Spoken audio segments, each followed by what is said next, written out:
కాంగ్రెస్. అందరు పిడికిలు బిగించి జై కాంగ్రెస్ అంటే ఇక్కడ గుడెం అయిపోవాలంటే గుండెలలో పోవాలి.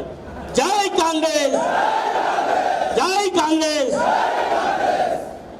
ఈరోజు మరి పటాన్చెరు నియోజకవర్గం విస్తృత స్థాయి మీటింగ్కి ఇచ్చేసిన మన పెద్దలందరికీ, వేదిక మీద ఉన్న పెద్దలందరికీ కూడా నమస్కారం తెలియజేస్తూ, మరి అదేవిధంగా వేదిక ముందున్న నాయకులకు, సర్పంచ్లకు, ఎంపీటీసీలకు ప్రతి ఒక్కరు కూడా పేరు పేరున తలోంచి నమస్కారం చేస్తూ, మరి ఇక్కడ పత్రికా మిత్రులు, మీడియా మిత్రులు అందరికీ కూడా నా యొక్క తలోంచి నమస్కారాలు తెలియజేస్తున్నాం. మరి ఈరోజు కాంగ్రెస్ పార్టీలకు రావడం ముఖ్య కారణం ఏంటంటే, మరి మీరు అందరికీ కూడా తెలుసు కేసీఆర్ ఏం చేసిండో.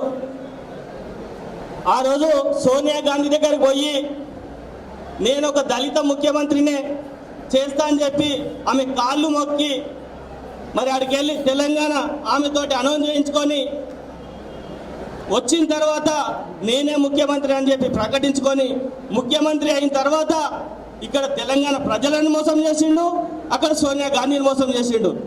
మరి ఆయన కార్యకర్తలైనటువంటి ఆయన నాయకులు అందరినీ కూడా మోసం చేయడం జరిగింది.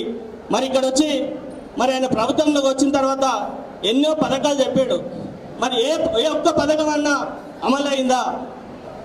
మరి ముస్లింలకు 12% రిజర్వేషన్ అన్నాడు, ఎక్కడైనా వచ్చిందా అది? మరి మీకు అందరికీ కూడా తెలుసు ఈరోజు 2,50,000 కోట్లు కేసీఆర్ అప్పు చేసిండు. మరి అంతకుముందు మన మిగులు బడ్జెట్ ఉమ్మడి రాష్ట్రం ఆంధ్రప్రదేశ్ ఉన్నప్పుడే 60 కోట్ల అప్పు ఉండే.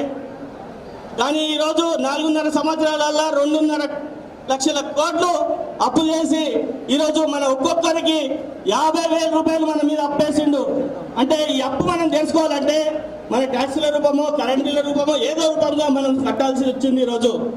అందుకని ఈరోజు మా యొక్క మనసు చెదిరి ఈరోజు కాంగ్రెస్ పార్టీని బలోపేతం చేస్తూ మరి అక్కడ సెంటర్లో రాహుల్ గాంధీ గారిని ప్రైమ్ మినిస్టర్ చేసుకోవాలి, మరి ఇక్కడ స్టేట్లో మన ముఖ్యమంత్రి చేసుకోవాలి. కాబట్టి మనం ఖచ్చితంగా ఈ పటాన్చెరు గడ్డ మీద మాలో ఎవరికొకరికి ఇచ్చినా, మా కార్యకర్తకి ఇచ్చినా తెలంగాణ ఇక్కడ పటాన్చెరులో మేము ఎమ్మెల్యే క్యాండిడేట్ జెండా ఎగరేసిస్తామని చెప్పి కూడా ఈ సందర్భంగా తెలియజేస్తూ మరి అవకాశం ఇచ్చిన మీ అందరికీ కూడా నమస్కారం.